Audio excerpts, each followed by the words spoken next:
Silence. Silence! Écoute-moi. Tu es ce qu'on nous impose, ce qu'on attend de nous, ce qu'on préfère entendre plutôt que nos vérités. Et je te déteste pour ça. Parce que j'ai crié. J'ai crié aussi fort que je pouvais. Tu sais, j'ai épuisé ma voix contre des murs sourds. J'ai cru que si je parlais assez fort, quelqu'un finirait par entendre. Mais personne n'écoute vraiment. Pas quand on t'impose toi. Alors j'ai abandonné. Parce que dans une famille nombreuse, exister, c'est se battre. Tout le monde cherche sa place, tout le monde parle plus fort et ça devient un défi. Un mur si haut que même les hurlements les plus stridents ne se font pas entendre. C'est gratter chaque miette d'attention, comme si l'amour avait des limites. Alors j'ai appris à disparaître, à me taire, à avaler mes larmes comme on avale des lames de rasoir. Sans bruit. Mais un jour, tu es devenu trop lourd. Une pierre sur la poitrine, un poids qui m'écrasait, qui m'étouffait, qui me tuait. Alors il fallait que je trouve un moyen d'exister autrement. Un endroit où j'aurais ma place, où personne ne pourrait m'interrompre. Et j'ai fini par le trouver. Sur une feuille de papier, sur une scène de théâtre, sur un plateau d'éloquence. C'est là que j'ai compris qu'il était une arme. Avec lui, j'ai combattu mes peurs. Et aujourd'hui encore, devant toi, je dénonce alors qu'on m'avait dit « Tais-toi, Milly, tais-toi et souris !» Mais j'ai refusé. Et pour la première fois, c'est moi qui avais le pouvoir. Aujourd'hui, je ne parle pas seulement pour moi, je parle pour toutes celles et ceux à qui on a brisé la voix. Alors oui, l'art est une arme. Mon arme. Mais est-il l'arme du peuple? Je suis du peuple. Alors si l'art est une arme, pourquoi ne serait-il pas le nôtre? Pourquoi serais-je là, seule à l'utiliser? Il devrait être entre toutes nos mains.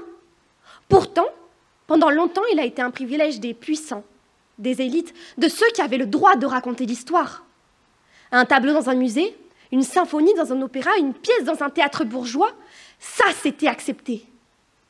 Mais notre art à nous, jamais. Notre art de rue, de cris, de larmes, notre art qui ne s'habille pas d'or mais de rage, qui ne cherche pas à plaire mais à dire. Silence, écoute et comprends. Le rap, c'est ça. L'histoire écrite par ceux à qui, tout comme moi, on a refusé une place. Ou bien pour qui il n'y avait plus de place. Parce que trop noir, trop arabe, trop bruyant, trop politique, trop vrai, trop dangereux. Trop moi. Tu étais la réponse parfaite, silence, la réponse parfaite d'un peuple désinstruit, apeuré. Pourtant, certains comme Kerry James ne se sont pas laissés faire. Ils racontent, transcrivent, traduisent la misère subie. Mais si lui a pu, pourquoi pas nous? L'art est notre arme, et quand il arrive dans nos mains, il devient une menace. Et malheureusement, ça, les puissants l'ont compris. Par exemple, dans ces pays envahis par un petit brun à la moustache pas très bien taillé dont le nom commence par un H, ils ont dressé des bûchers pour les livres, réduit en cendres les mots qui dérangeaient. Parce qu'un peuple qui pense, c'est un peuple qui devient ingouvernable. Alors ils t'ont imposé, toi, le silence. Même ici, sur mon petit île paumée au milieu de l'océan Indien, ils t'ont imposé. Oui, mon île, bien que, à cause de ma couleur de peau et de mes cheveux lisses, je ressemble certainement à une oreille colonisatrice. Pourtant, mes origines sont d'ici même. Mes pieds, enracinés à ces terres, l'impression de ne faire qu'un à cette île. Et quand je pose le pied à terre, je ressens, je vois, je vis ce que mes ancêtres ont subi.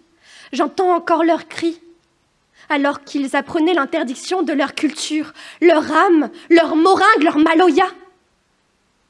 Leur seul et unique moyen d'expression. C'était le corps qui parlait quand la bouche était bâillonnée. C'était le tambour qui grondait quand on interdisait aux esclaves de crier. Mais ils ont voulu nous l'interdire. Et pourtant, ils ont échoué. Nos ancêtres ont continué, dans l'ombre, dans les cases, à murmurer les chants interdits, à danser quand personne ne regardait. Ils ont continué. Et aujourd'hui, nous sommes là, debout, vivants. Regarde-nous, nous sommes encore là.